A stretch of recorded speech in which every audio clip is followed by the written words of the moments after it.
ಬೆಂಗಳೂರಿನ ಪರಪ್ಪನ ಅಗ್ರಹಾರ ಕೇಂದ್ರ ಕಾರಾಗೃಹದಲ್ಲಿ ಅಕ್ರಮಗಳನ್ನು ನಿಯಂತ್ರಿಸಲು ಜೈಲು ಆಡಳಿತ ಮಂಡಳಿ ಕೈಗೊಂಡಿರುವ ಕಠಿಣ ಕ್ರಮಗಳ ವಿರುದ್ಧ ಕೈದಿಗಳು ಪ್ರತಿಭಟನೆ ನಡೆಸುತ್ತಿದ್ದಾರೆ.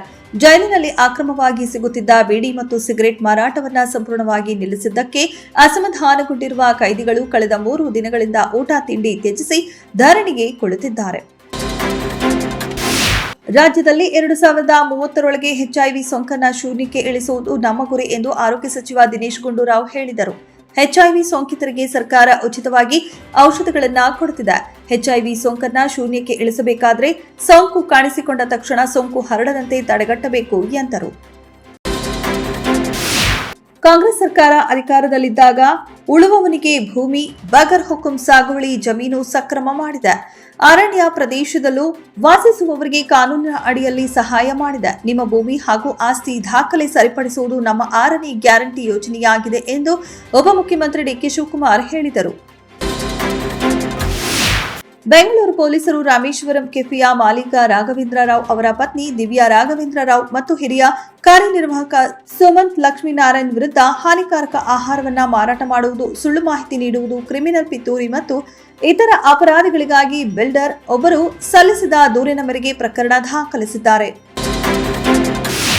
ರಾಜ್ಯವು ಈಗ ಸಂಪೂರ್ಣ ಡಿಜಿಟಲ್ ನೋಂದಣಿ ವ್ಯವಸ್ಥೆಯತ್ತ ಸಾಗುತ್ತಿದೆ. ಈ ಹಿನ್ನೆಲೆಯಲ್ಲಿ ಸ್ಟಾಂಪ್ ವಂಚನೆ ಮತ್ತು ಭದ್ರತಾ ಕೊರತೆಯನ್ನು ಸಂಪೂರ್ಣ ತೊಡೆದುಹಾಕುವ ನಿಟ್ಟಿನಲ್ಲಿ ಡಿಜಿಟಲ್ ಛಾಪ ಕಾಗದ ವ್ಯವಸ್ಥೆಯನ್ನು ಸರ್ಕಾರ ಪರಿಚಯಿಸಿದೆ ಎಂದು ಕಂದಾಯ ಸಚಿವ ಕೃಷ್ಣ ಬೈರೇಗೌಡ ತಿಳಿಸಿದರು.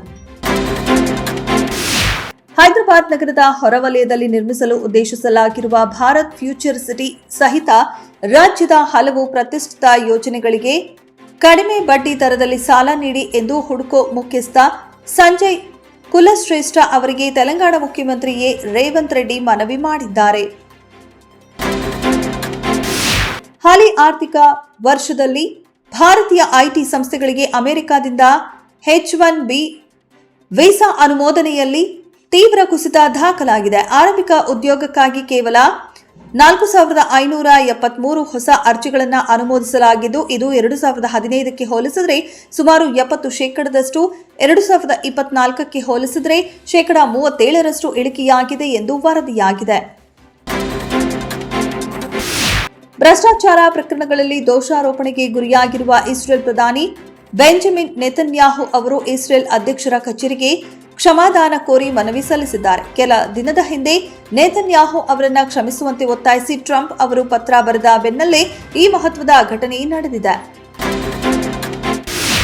ಏಕದಿನ ವಿಶ್ವಕಪ್ ವಿಜೇತ ಭಾರತ ಮಹಿಳಾ ಕ್ರಿಕೆಟ್ ತಂಡದ ಆಟಗಾರ್ತಿಯರಾದ ಪ್ರತೀಕಾ ರಾವಲ್, ಸ್ನೇಹಾ ರಾಣಾ ಮತ್ತು ರೇಣುಕಾ ಸಿಂಗ್ ಠಾಕೂರ್ ಅವರು ತಮ್ಮ ಅತ್ಯುತ್ತಮ ಆಟದ ಪ್ರದರ್ಶನಕ್ಕಾಗಿ ಭಾರತೀಯ ರೈಲ್ವೆಯಲ್ಲಿ ಬಡ್ತಿ ಪಡೆದಿದ್ದಾರೆ. ಈ 3 ಆಟಗಾರ್ತಿಯರು ಔಟ್ ಆಫ್ ಟರ್ನ್ ಬಡ್ತಿ ಮೂಲಕ ಗ್ರೂಪ್ ಬಿ ಅಧಿಕಾರಿ ಹುದ್ದೆಯನ್ನ ಪಡೆದಿದ್ದಾರೆ.